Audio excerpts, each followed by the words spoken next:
The Sports Renegades podcast on SportsTownChicago.com.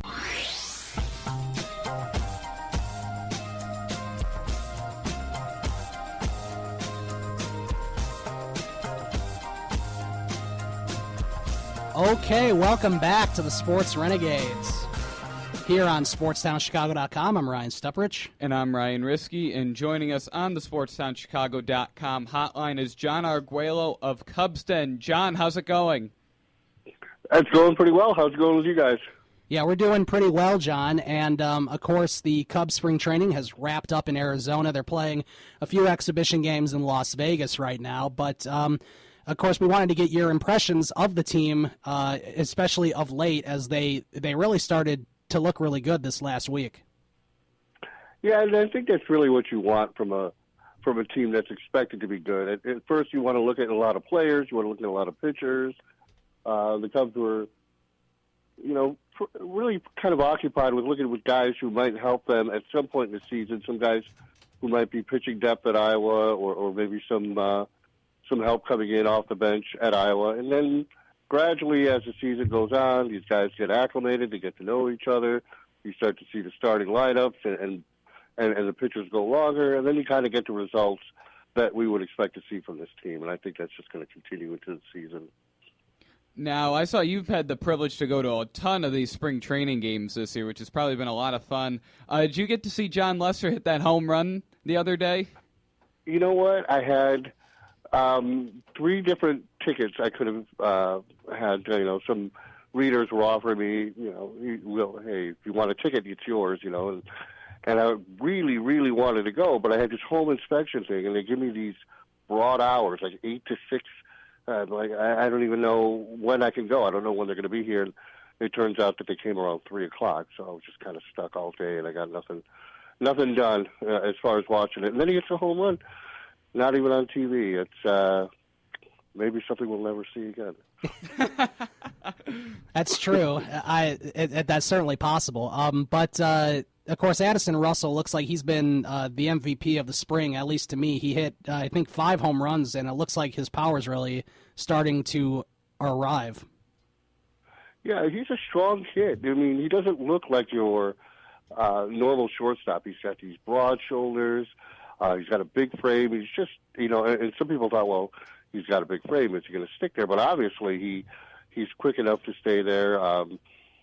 And if he can provide that kind of power from the shortstop position, that's a big bonus, especially considering he's a good defender. You're fine just with his defense alone, which is the priority with a shortstop.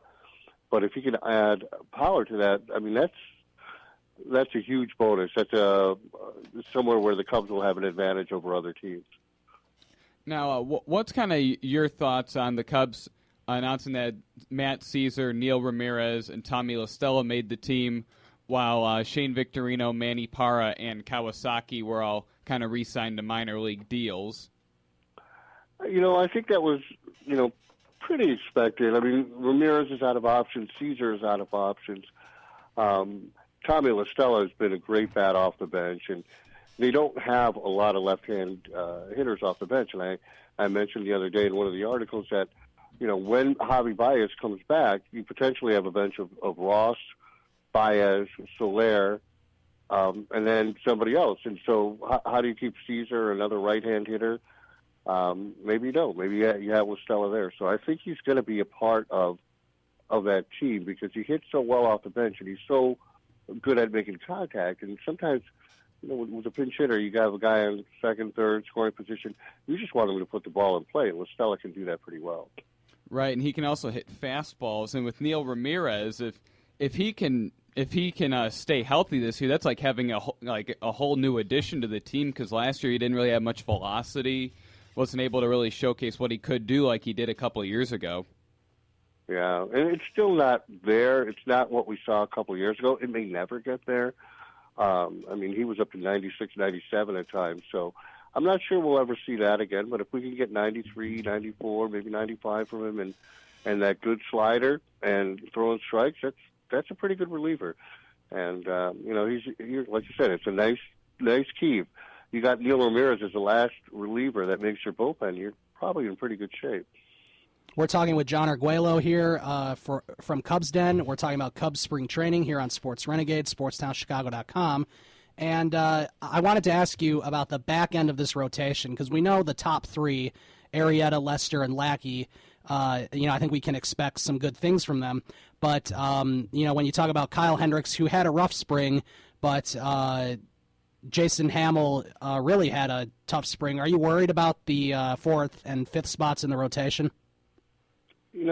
Not really. Hamill did have some good starts. Hendricks had some good starts as well. I think Hendricks' last start was pretty poor, but I think he'd been pretty good up to then. That's Hendricks, right? I mean, he has to be precise, and if he leaves the ball up, he's going to get hit. He just doesn't have the stuff to get away with it. Hamill, we've seen good first halves from him. We've seen him fade in the second half. The Cubs are a little bit more prepared for that now. They've gotten quite a few pitchers, either from minor league free agency or within their system. Specifically, Ryan Williams really impressed the Cubs, and he's not a guy who's going to overpower you either. But he's got good play with a good hard two-seamer that sinks down. He's got good movement on his pitches. He locates well. He's the kind of guy who might be able to just, he's not going to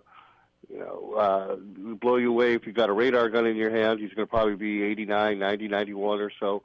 But he's going to probably get a lot of quick outs. He throws strikes, and, he's not somebody that, they're not going to be afraid to put him in. And that's not even to mention guys like already on the Major League roster, like Cahill and Adam Warren, who should be prepared to start if needed. Now, speaking of some of the depth they have on the pitching staff, who do you think are potentially some guys we could see later in the season, either as September call-ups or just to replace guys when they get injured? As far as pitchers or just any player? Let's go any player. Yeah. Well, the AAA team is going to be pretty good this year. They're going to have Almora, they're going to have Contreras, and they're going to have Candelario. Contreras and Candelario are already on the roster. We could probably expect them to come up in September. Dan Vogelbach's on the roster. He could be another left-handed pinch hitter off the bench when September rolls around. Ryan Williams, the guy I mentioned before. Pierce Johnson, who's got good stuff. I know he had a kind of not a very good spring. He did have a good last outing, which is encouraging. But the stuff is there. He just has to, locate it a little bit better. It's when you're talking about higher level hitters, it doesn't matter how good your stuff are. If you're going to leave it in the middle of the plate, you can leave it up, they're going to hit it. And that's kind of what's happened to Johnson, especially when you fall behind. But if he can get that squared away, he's a guy who could help. Obviously, Carl Edwards, reliever, who could come right out, maybe even before that. It wouldn't surprise me to see him before September. But guys like Johnson, Williams, Almora could be a great defender in center field, even if he's not ready to hit quite yet. They can get some guys that can help him down the stretch. Of course, Jason Hayward has been doing really well this spring, especially of late. He started to find his power stroke, and he started to hit a lot of home runs this last week. Are we expecting 30-plus home runs from Jason Hayward this year, or do you think it'll be less than that, or maybe even more than that? Well, I'm actually expecting. I will probably take the under on 30. Okay. If he gets 20, 25, I'm going to be happy with that. Considering everything else he does, he gets on base. He's just a smart. And once he does get on base, he's a great base runner. Mm-hmm. He's just a smart player. No matter what he does, he's prepared. Whether it's at bat, he always knows the situation. Whether he's in the field, he's always positioning himself well. He always seems to be one step ahead of most players out there. And so he's going to add a lot. Like on the margins, things that you may not notice every day. It's not going to be like that Chris Bryant or Jorge Soler majestic home run. He's going to do a little bit of something every day. And even when he slumps, which he has, he tends to go into some batting slumps from time to time. But he'll help the team with defense. He'll help the team with his base running. And he'll help the team simply by just getting on base because he's a patient hitter. He's willing to take the walk. And, he's just somebody who's going to just be a good player for them without maybe necessarily having to be, any kind of savior or superstar for them. Now, how do you think that they're going to be juggling the outfield right now with the four outfielders? Like, how do you think the playing time will be kind of balanced out with the four? Yeah, that's going to be tricky because they have four starters. So looks like Schwarber's going to be catching Hamill, so you're maybe about 30 starts there that Schwarber gets behind the plate, and then you have Soler out in the outfield.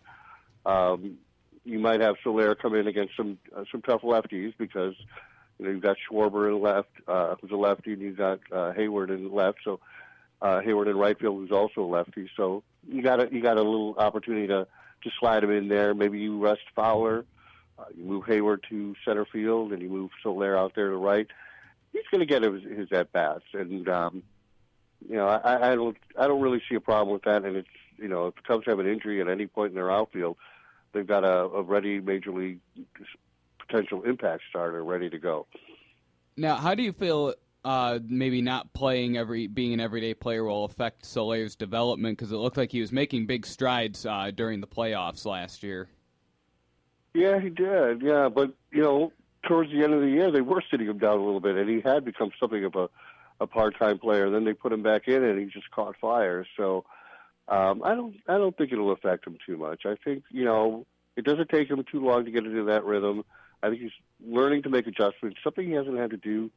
We forget how quickly, first of all, he had that layoff in Cuba, and he didn't play in almost 2 years. And then he comes in there, and then he's shooting through the system. He's not spending a lot of time at any one level because he's playing so well, or he got hurt some of the time. So, he didn't really have a chance to,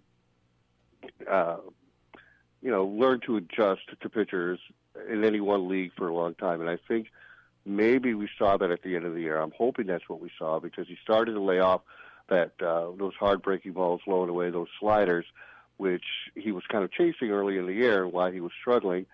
And we saw what happens when he takes those pitches and makes the pitchers come inside.